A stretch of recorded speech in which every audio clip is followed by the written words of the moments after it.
Excuse me, do you want to put a lap? Yeah, we'll put a lap or Okay. mic on you. And then Today is a great day. I have a friend that every time I call him, his name is Brian. I said, hey, how you doing? He said, today is another day I'm above ground. It's a wonderful day.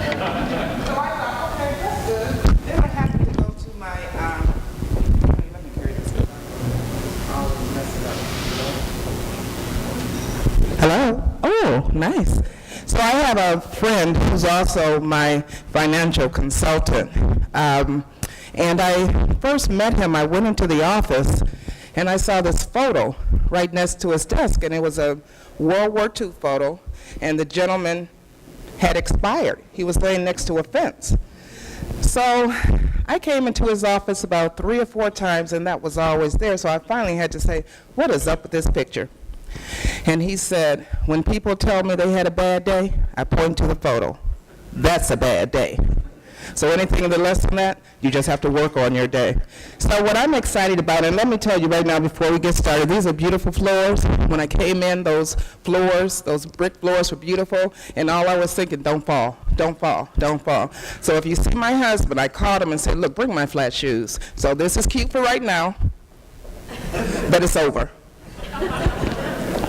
So why am I here? What can I do for you? What can I provide to you that you probably haven't been through, thought about, anticipating? Your job is hard. Would you all agree? Is there anybody who says, no, this is the easiest job I ever had? Yay. Hold on. Thank you. You're welcome. Excuse me.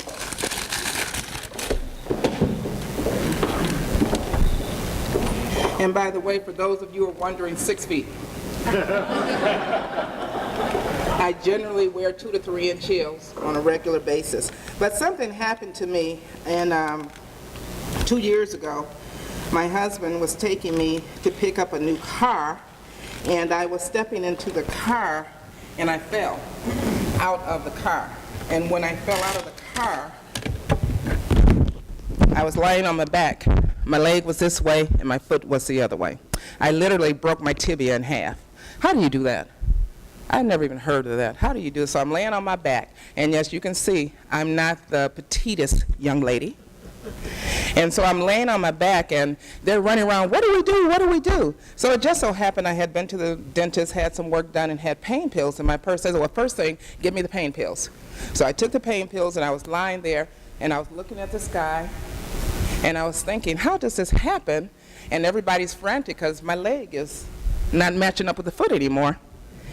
And I'm waiting for the paramedics. And so when they finally come, everybody moves out of the way, and they said, we're going to lift you. I looked at them, and I thought about me. The young lady was about 5'2", maybe 125 soaking wet. And the young man, he was a little bit more buff, about 5'10", 170. And they said, okay, we're going to lift you. I said, how? With what? Where?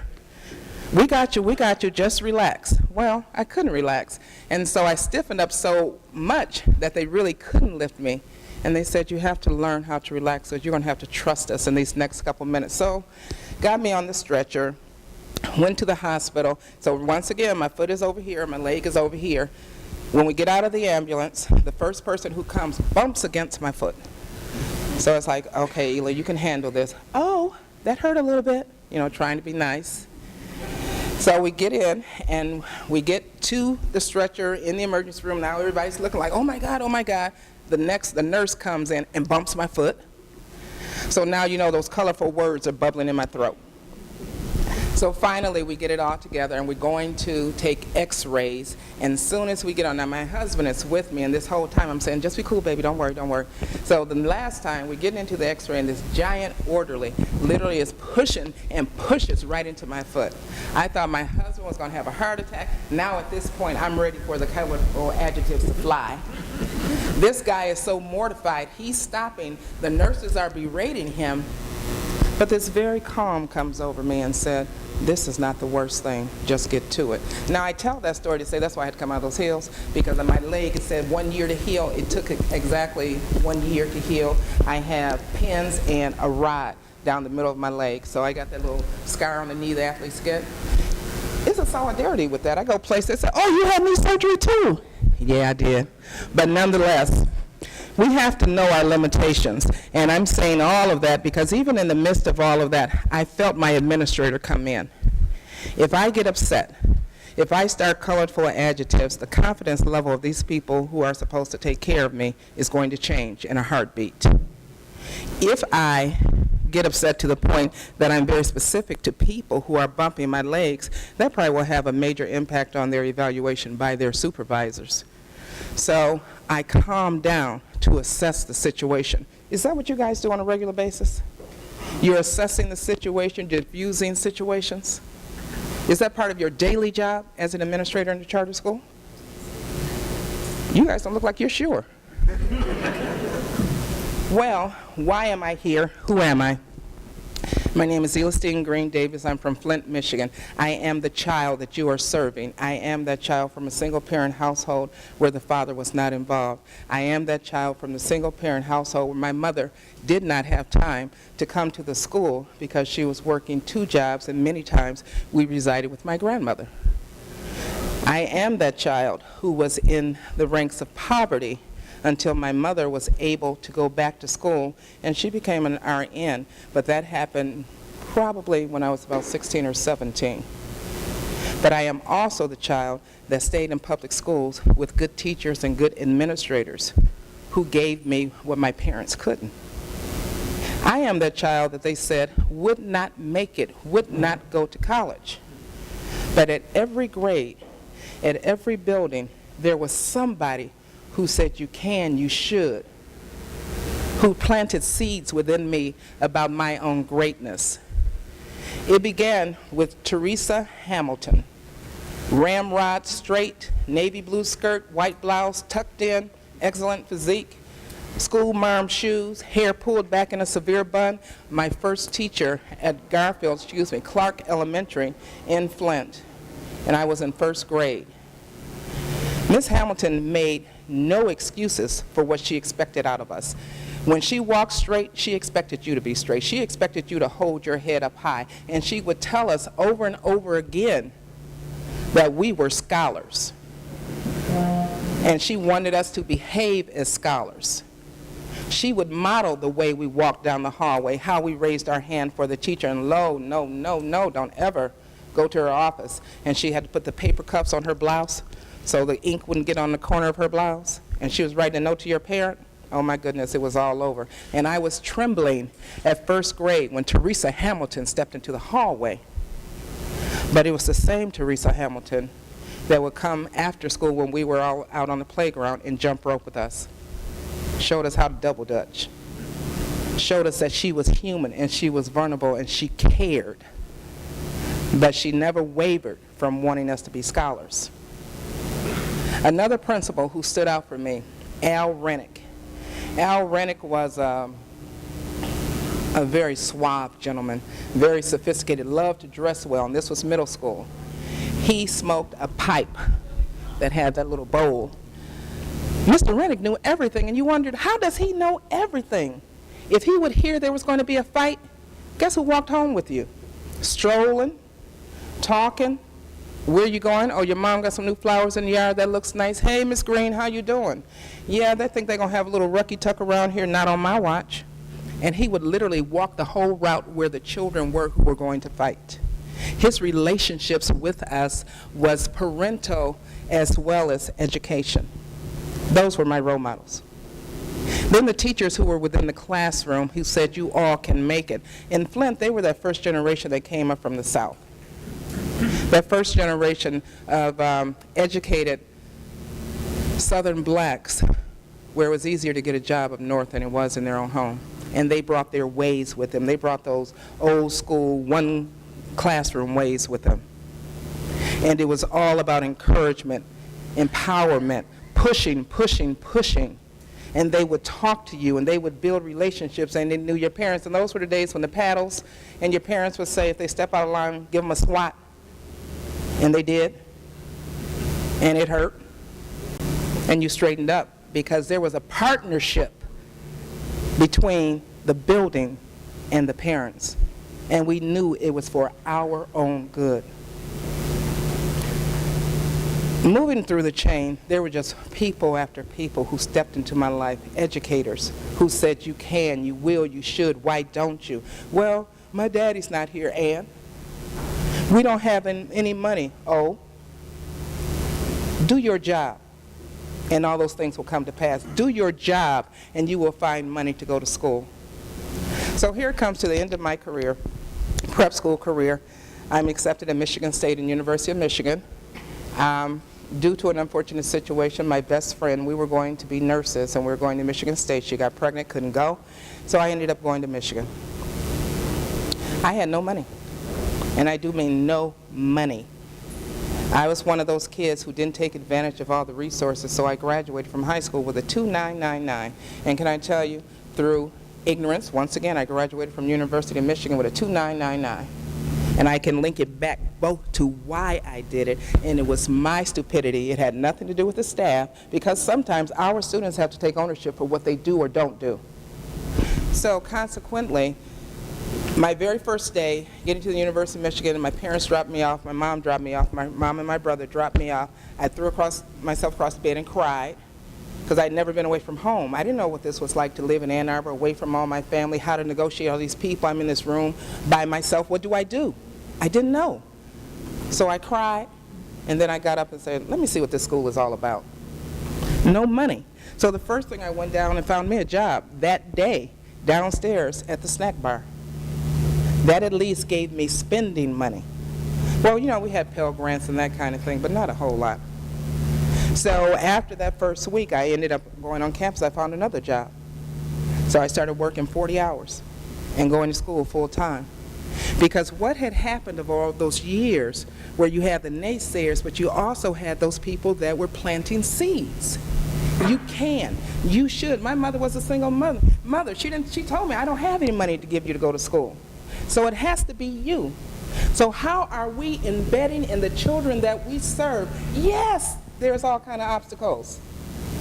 Yes, there's adversity. But what do you want? Where there's a will, there's a way. How do we embed that into our kids starting in kindergarten?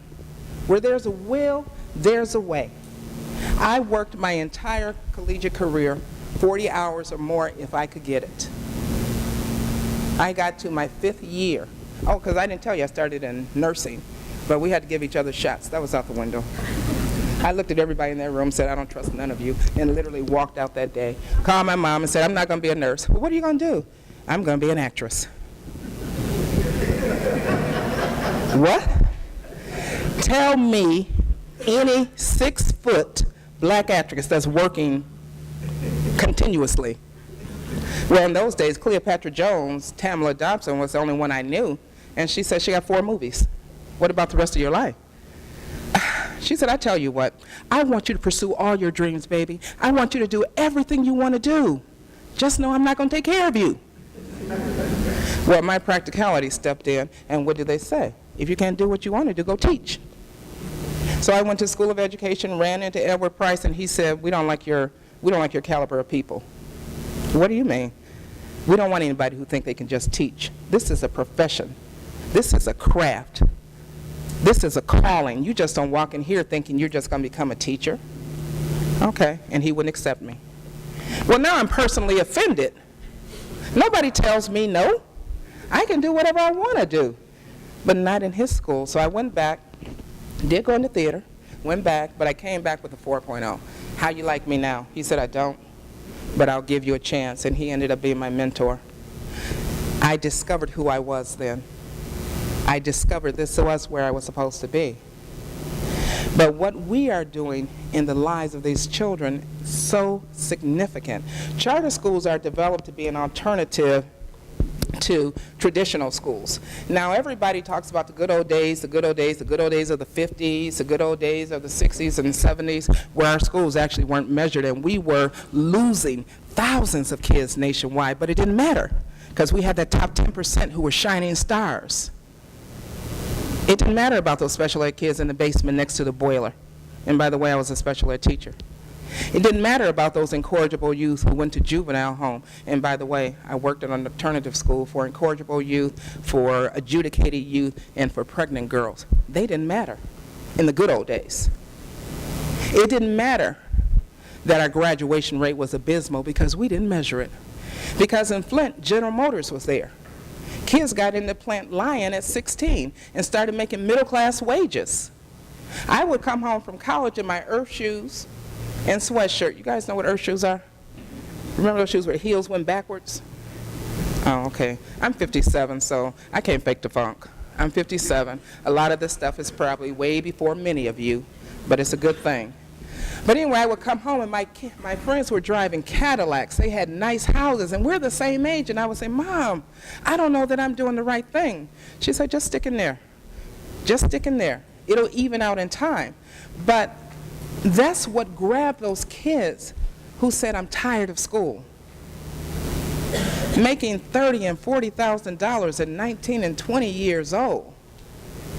If you decided to be a tradesman, then you got even, higher salaries. Those were the good old days. Those were the good old days when dropouts just, did whatever they were going to do. But we didn't measure it. We didn't know. We prided ourselves. We could blame children for being failures. We can say it's your fault because your mama can't come to the school. It's your fault because you can't do your homework. And then today, when we talk about the great days, and we talk about the struggles our kids are going through with parents not being there, having to raise their brothers and sisters, the drugs, all that kind of stuff, that existed then, but those were the good old days. But now we care because we're a nation in distress. We're a nation in distress because we're no longer the only ones holding up the high banner of excellence, and the rest of the world needs to get to where we are. In some circumstances, the rest of the world is surpassing us. But let me tell you, I'm not one of those people who want to slash American education because Singapore is doing better, or China or Japan is doing better. They have a different system. We are still the Statue of Liberty. Give me your tired, you're poor, you're hungry, you're disenfranchised, those who can't, those who want. Give them to me, put them in my school, and I'm going to make them successful. That's our attitude in the States. And many of these other countries are very selective about who gets to that level, who can afford that level. So I don't bash us, but I do say there's room for improvement. So when we talk about charter schools, and I had served in the Flint schools for 24 years before I became leader at Detroit Service Learning Academy. And I have to tell you, Edison schools came into Flint. Our then superintendent, Dr. Ray, he said the wolf is at the door. And we have a choice, because that's when charters were really starting to roll out and management companies were really starting to roll out. And he said the wolf is at the door, and we have a choice. We can allow them to devour us from the outside, or we can bring them in and have them at the table where we can watch them. It was a strategic move. But guess what? They couldn't find any administrators that wanted to jump to the dark side.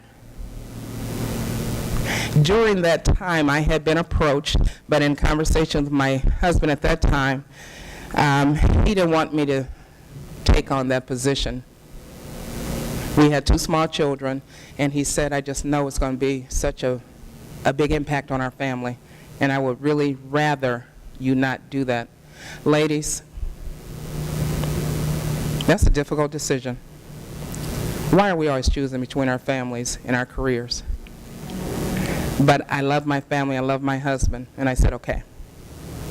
A year later, he died, and I'm now the breadwinner of the family, and the opportunity presents itself again. So I moved to the dark side, and when I say move to the dark side, I mean the rest of the district shut me down. We were not invited to the same situations that the members of the district was, because Edison came in like a fat cat. I walked into a high school that for the first 2 years was a traditional high school that I was the principal of. I was the principal of the Edison High School and the middle school, all at the same time. It was a war in that building. Edison came in with computers, telephone, new equipment, everything you could possibly want, all kind of incentives for teachers, salaries, plus the incentives of travel and materials, and we're in the same building. I had to move those students who had had full run of that building for all of their high school career to a section of the building, and you can no longer travel on this side of the building. You can't come in this door anymore. Just all of the things to be able to make that system work. Can I tell you the anger that existed? And the final caveat, it was a high school I graduated from. So I literally am working with people who were my teachers. I didn't know what to do. Brand new to Edison, brand new to principalship, brand new to charter schools, trying to understand how to operate 3 different buildings because they have 3 different needs. We do know that high school is different than middle school, right? We do know traditional is different than charter, right? I had a team that I did not know, and I always call the Edison people my handlers. This was one of their first high schools they really didn't know. But the lightning rod is me. For the angry parents, for the angry staff, for the community, newspaper articles going out, all that kind of stuff about the school. What do you do? Well, I knew then I had to dig down and say, why am I here? And I'm sure it's the same thing that all of you have had to do. Why am I here at this point, at this place? Why am I here? And it was to serve those students. If you make the main thing, like Lee Robinson used to tell me every time he walked into my building, I like it because you keep the main thing the main thing. When I first started at DSLA, the first thing I said to the staff the very first time they met me, I'm not here for you, I'm here for kids. Let's get it straight. I'm here for kids, understanding I'm working with everybody, but I'm here for kids. Once I truly understood that and I had that rooted in my gut, then I could see what the needs were. Then I started doing my assessments. Then I started understanding what the people within the building were looking at. And I knew as a leader I had to guide that. I had to get them on this side to say, we're here for kids. We have adult needs, that's true, and we're going to take care of that. But we only exist because those doors open and parents have brought their kids to us. So how do you do that? How do you find out who you are and what your core beliefs are? I think you got to spend some time with self. Do you believe that all kids can learn? Do you really believe it? Do you believe that your staff is capable of teaching these students? Do you believe that you can sell this story to your parents as well as your board? And can you back it up? With what? What's the proof? How do you do that job? Late nights, research, tears time. My kids would be in that building with me, and Carolyn Brown, who's now working with DSLA, was my financial person in Flint when we worked for Edison, and she would stay with me when I would be in that building till 1 or 2 o'clock in the morning, trying to be one step ahead. And I literally mean one step ahead of the next day. I just have to be able to answer that one staff's question in a staff meeting that will satisfy everybody. I just have to be able to explain to these parents why they should give us an additional chance rather than pull their 5 kids out of the building. Just one day ahead. And there were a lot of late nights as I found out who I was as a leader, as I found that strength, as I was able then to discern where my strengths were in my building, what I could show as proof. And I was there for 6 years. And we brought the school around. From being a school that people said, oh, they just want to fight over there, they're not about learning, to when people would come to our building, they would say, where are the kids? They were in the classrooms. Big old grown kids. What Edison taught me, and I give a lot of credit to their professional development, what they taught me is stop blaming your children. Everything that happens in your building happens because of you. It's either what you do or what you don't do. If you have disorder in your building, You need to look at what you're not doing. If you have success in your building, you have to look at what you are doing. So you can replicate one thing and you can diffuse another thing. We can't blame kids because they don't have the knowledge of our systems. They haven't really been led to the promised land yet in terms of their own thinking. These are immature babies, kindergarten to 8th grade. To 12th grade. I love the fact that I started out in high school because, 16-year-olds, they think they're grown. Where you tell them, go away while you still know everything. They think they're grown. But it's the many days that they would come to my office and literally almost climb in my lap, big old boys, because all they needed was a little comfort. That's that relationship part. You guys are all familiar with Bill Daggett? Rigor, relevance, and relationships? Is anybody? Show your hand, please. Okay, one or two people. What Bill Daggett and his whole body of work basically says is that we can move children once they're connected to us. We can move staff once they're connected to us. We can move parents once they're connected to us. And they're connected through the relationships that we build with them. Relationships that are transparent, that are honest, that are straight talking. Because I've always said, this is my house. This is how it operates in my house. Mom, I know we're having a disagreement right now, but we're going to have a choice at the end of it. First, we're going to have an adult conversation, and then you have to make a decision about what you want to do for your child, but know that I have his best interests in heart also. Simple story, 4th grader. Mother went and got his ear pierced for his birthday over the weekend. Guess what? I don't want to pierce earrings in boys. So when it was brought to my attention, I called the mom, and she said, I'm not going to take that earring out. I just paid for that. I'm not going to take it out. He wanted that. And I said, well, I'm sorry. He cannot have an earring here. Well, can't he just put a Band-Aid on top of it? No, we don't do pierced earrings. Well, I'm going to take him out. I'm going to take him out. Now, this young man was thriving in our school. So I simply said, there's two things I want you to do. I want you to go and talk to your mama and ask her, what did we do with pierced earrings back in the day? Anybody didn't get their ears pierced at a store? Okay. You got it done with a needle at home? Yeah. That's how I got my earrings. Back in the day, you burn a needle, you put an ice cube on your ear until it's frozen, then you push it through, and you put thread in, and you move it back and forth so it doesn't close, and then in a little while, you're able to wear an earring. Well, in between that time, you would take a straw broom. Anybody still use a regular broom? Okay. Well, in that, you burn the straw at both ends, and then you would insert it, and you would twist that, and that was a way of keeping the hole open until... So I told her, go home and ask your mom how to do that. So she did. They worked it out, and he stayed in school. I could have said, okay, take him out, take him out. But what sense does it make? Because I like to talk to parents about the psychological things we do to our children. You're going to take your child out of a school where he's comfortable, he loves his teacher, he's thriving on his grades. And you're going to take him out and put him into one school where he's going to be a new kid, have to fit in and all of that, over a pierced ear? What's the long-term value of that? So having real conversations with our parents about what they're doing and why they're doing it, and bring them back to the main thing. That's the important part of it. What is the main thing?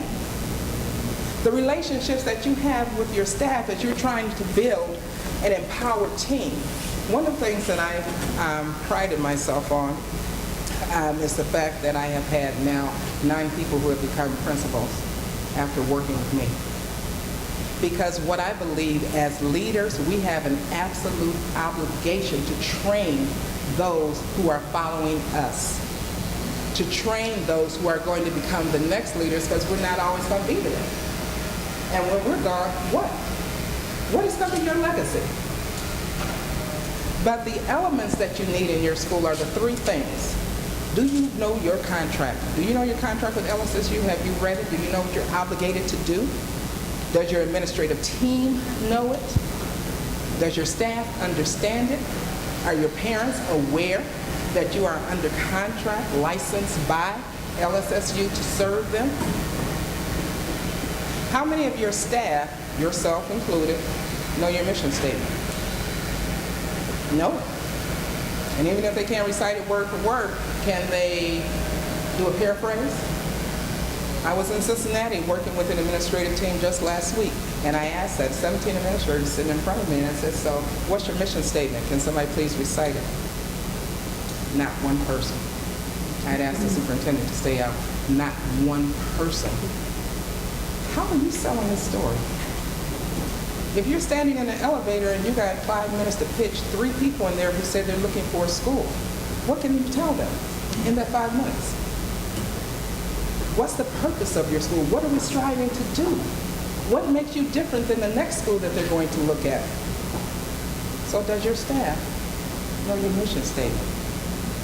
Do you, as school leaders, understand the vision of your board? Because they're your bosses. Do you understand that vision?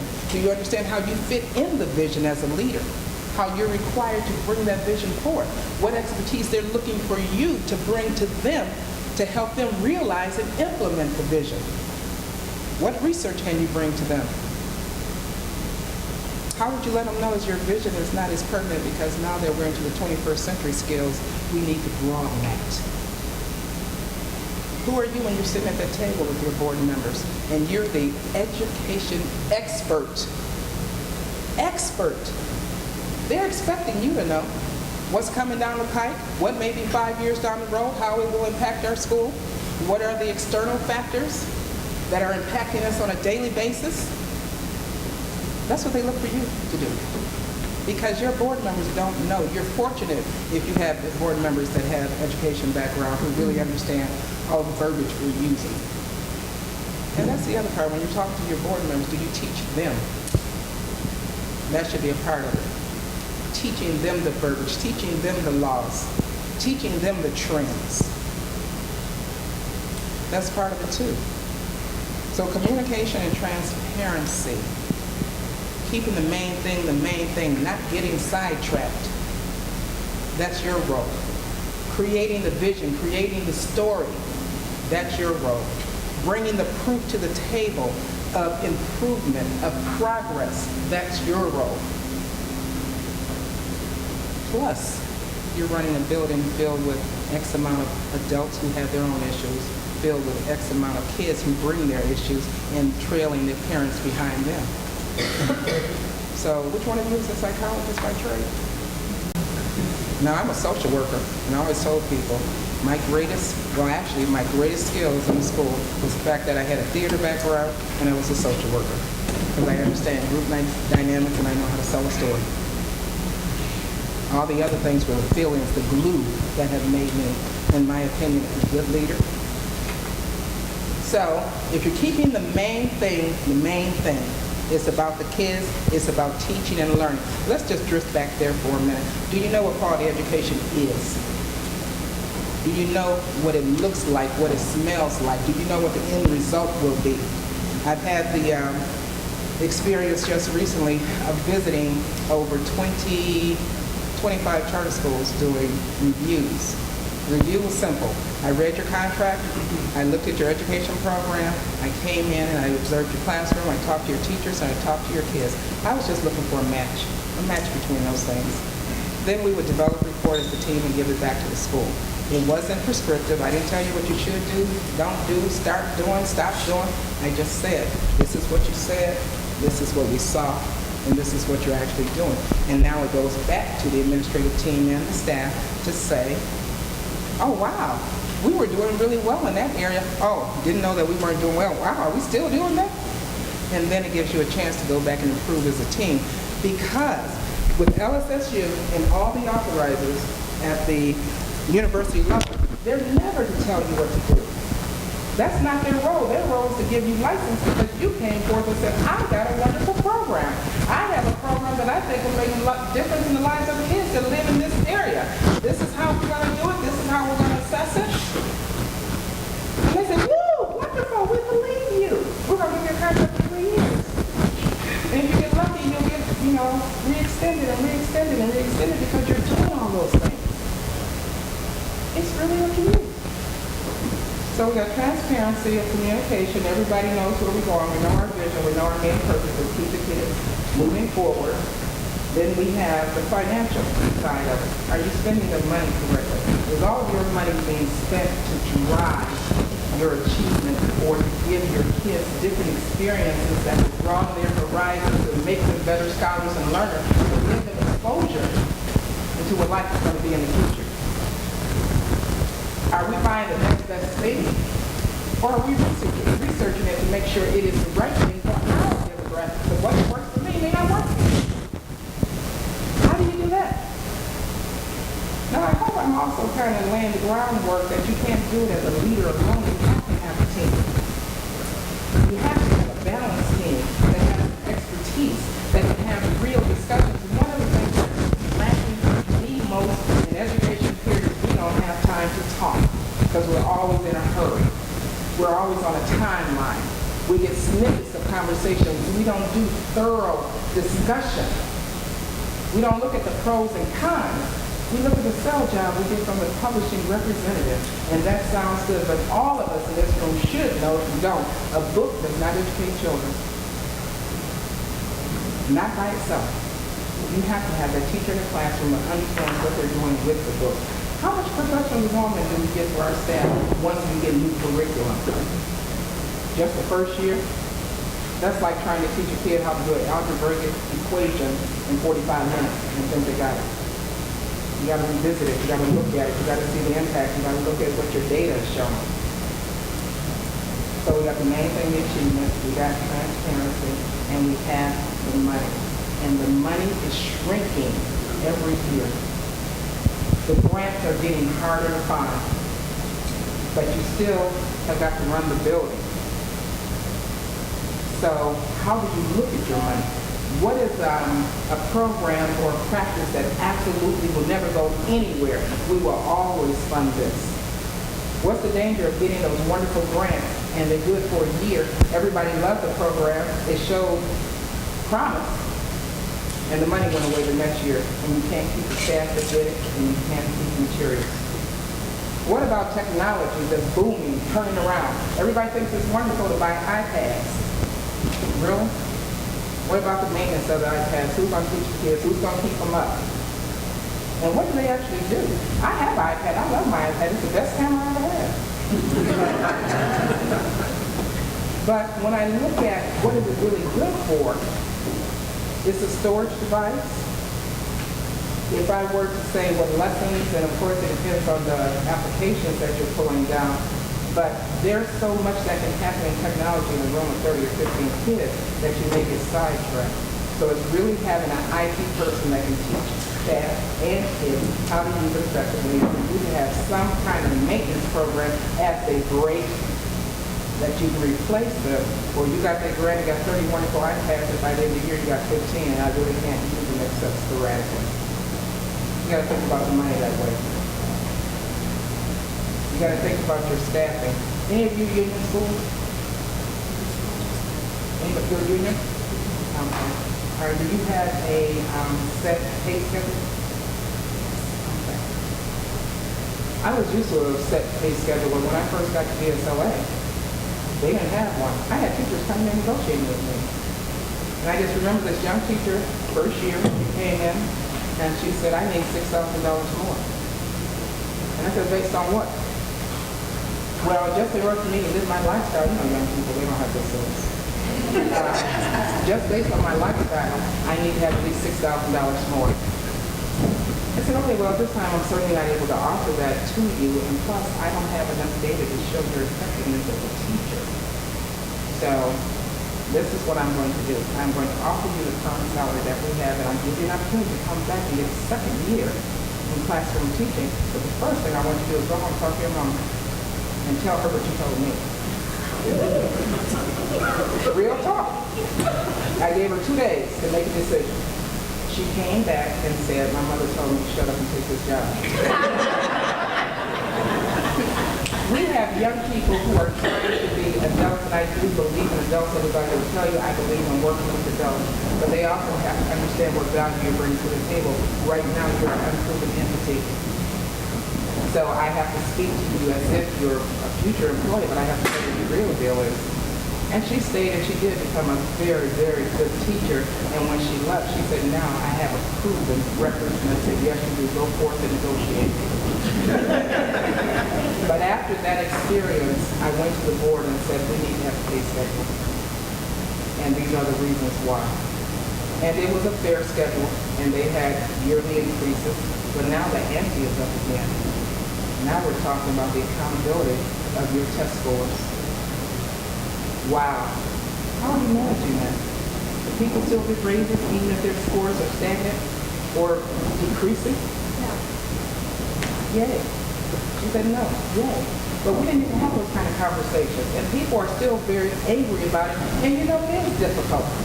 Because when we think about the test scores for this year's teachers, it was last year's instructors who actually did the teaching. You had 6 weeks of catch-up to see what they did on the test in October. So it is difficult. That's where the discussion has to be with your team. What are we doing? Why are we doing this? Get the board involved. What does it mean? What are we saying to our staff? And it has to be real talk. You can't tell people that we're going to get raises when we don't have increase in our revenue. And maybe, because guess what, 2 churches within 5 miles of us, and we know our parents like meat. And we know that we may see a drop instead of an increase. The days of having long waiting lists to get into your school are over.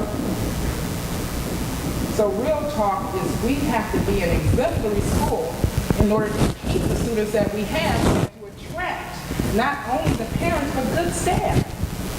Life happens. People get married. They move away. They decide I don't want to work here anymore. I'm dropping out of education altogether. I'm going to be a lawyer. So how are you ready as the leader to keep your school functioning at that high level of performance? Have you developed your interview process to the point you know if a person is going to fit you or not? So you're not just taking chances that a month later that person is gone. Or you have high turnover in the middle of the year or at the end of the year. Guess what? You have high turnover consistently, you will never get to the level of performance before. Because you're retraining everybody. So, main thing, what do we do for our kids? We have good staff. We hold staff accountable. We do evaluative walkthroughs. We give staff training. We're modeling for them as our leaders. If I have to go in and teach, I will go in and teach. We have to talk about the hard things. We have to talk about staff bullies who won't let kids go eat lunch because you didn't bring a pencil in class. Staff bullies who will tell parents, it's my way or no way. Staff bullies on teams who their team members don't want to cross them or do whatever. And this is a direct contradiction of what you expect. Real talk. But, so if we get past the main thing, we know we got that in order. We got our transparency and we have our money. Those are the essential elements. Are you using the money correctly? Are the kids learning? And are we achieving? And you know your contract. How's my time?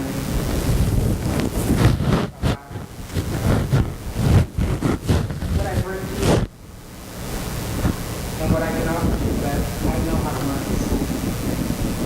I know how to pay attention to what's happening. As I tell my team, the minute you pull onto the parking lot into our property and look around, where's the trash? Are there stray dogs? Is there glass? Is anybody hanging out when they're not supposed to? What does our building look like for those people who are driving by? What do they see? Do they see a clean, orderly campus? Do they see kids who are out there doing what they're supposed to be doing? Are we attractive? As the president said, as soon as you get the building, what do you smell? Smell your urinal? It happens. Are your lights dim and your building looks like a prison? When you walk into your main office, how happy is the receptionist? Because she's your first line, your secretary, your receptionist. First line, are they greeting the parents and the guests warmly? So if I'm sitting there watching because I'm waiting for you and I'm watching how the office operates, I'm watching how your staff is dealing with people coming in. Are they friendly to the kids too? The last snotty-nosed, crying kindergarten who's been in there every day, never know how to get to their classroom, is a snippy, snappy. You know where you're going. Get on down over there. Or is okay, hold on, Eli. Give me a minute. Does your building say education? Is it clean? Do you have evidence of your kids' work on your wall? Do you have your goals posted on your wall? So anybody walking into the office and say, oh, this school is teaching technology as a language. What does that mean, I wonder? Or at least all these things that this building will be able to read and write proficiently by third grade. Ooh, big grade. What makes somebody think they are in school? When you look at your staff, now I'm a big one about dress, I have to tell you. You cannot wear blue jeans in my building. Because blue jeans lead to sweatshirts, they lead them to being too tight. You couldn't wear mules or flip-flops or open-toe shoes in my building. That was a safety issue. We're trying to get out of a fire drill, and everybody's running down the hallway or trying to get down the stairs, and somebody pulls the door back and scrapes your toe, or you fall down the stairs because your shoes don't have a strap, and then the kids trample, you want to see it. What image do we send to anybody walking into our building? They walk into the building where they know that you're the leader. I always tell staff, I want President Obama's entourage to walk in here tomorrow and everybody will be in a photo. Everybody will be very professional. Because that's the message we're sending to our parents, especially in some of our more distressed areas. They need to see that we are proud as educators to stand before you. Thank you for bringing your children to me. And I'm going to respect you and this community by coming to work as if this is a professional place of business. And our business happens to be education. I overheard one of my staff members go, I tell them even when they go to MAPSA, please don't go to MAPSA too casual, because you never know who your next employer will be. You want to present yourself as a professional at all times. So I'm not saying that you can't relax a little bit, but at least be presentable in such a way that somebody says, oh, she's going to club. Anybody been to MAPSA conferences? I mean, come on. It's like, whoa, where are you going? But nonetheless, so you model that. You set the expectations at the very beginning. We would have dress down there, but I just had to wear ties and keep their shirts tucked in. And we tell our kids in their uniforms, they got to be tucked in. What does it look like male staff walking out with your shirt untucked? I didn't understand that. It's really critical. So, in that, if we set the tone about who we are, we know our mission, we know why we're there, we're going to learn how to work together in our teams and with our communication. And it's all in by the administrative team. The administrative team. And please let me tell you about one accord. My first assistant principal job, I sat down and I did it subsequently with every boss I had. I know that I work for you. I know this is your house, this is your building. You will never, ever, ever, a staff member, a parent, or a child come to you and say that I said something that was different than what you have approved. The only thing that I ask is that if I am in disagreement, that you and I can have a adult conversation so we can understand each other about it. But I will always do what is your good. It's important for the team to know that as children, and they'll try to get the school. And the assistant principals, they love you all. Because they know that you're not quite there yet. And that you may still be leaning a little bit to the teacher side, and they'll get it. But if you believe as one, you operate as one, the gray areas go away. Main thing, transparent communication. Moving the money correctly.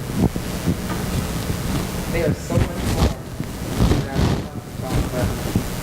Because this is a massive job. I hope you understand that you are massive undertaking every day. Reach for the top.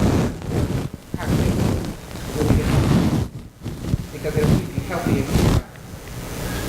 But you're doing a massive job. You're making a difference, not in the lives of those 300 or 1,000 kids you serve. You're making a difference in the lives of the entire family. We reach families through their children. And when they trust and they love you and they believe in you, they will achieve.